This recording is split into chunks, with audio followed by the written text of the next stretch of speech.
Pod parolom Indik se jači od pendreka, studenti u blokadi i građani su se okupili ispred zgrade Vlade Srbije.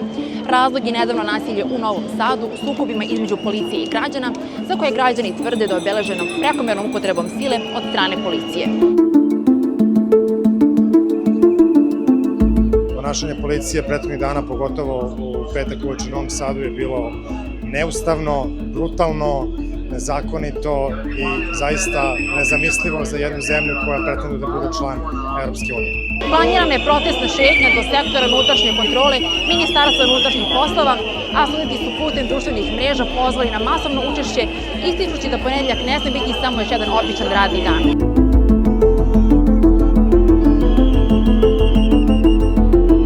Protesti su mirni.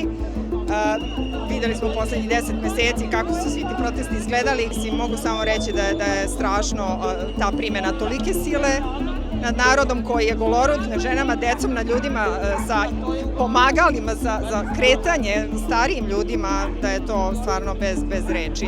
To je bukvalno policijska brutalnost u onom pravom smislu. To nije srpska policija, ja ne znam kakvi su to ljudi, kulminiralo je sa onim u Novom Sadu, bio sam i u Novom Sadu, onolika količina suzavca što je bačena i to nekog čudnog suzavca.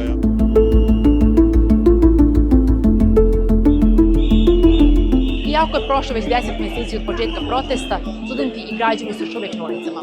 Poručuju da neće odustati i da ih je dodatno razgnevila akcija policije viđena na prethodnim protestima u Novom Sadu.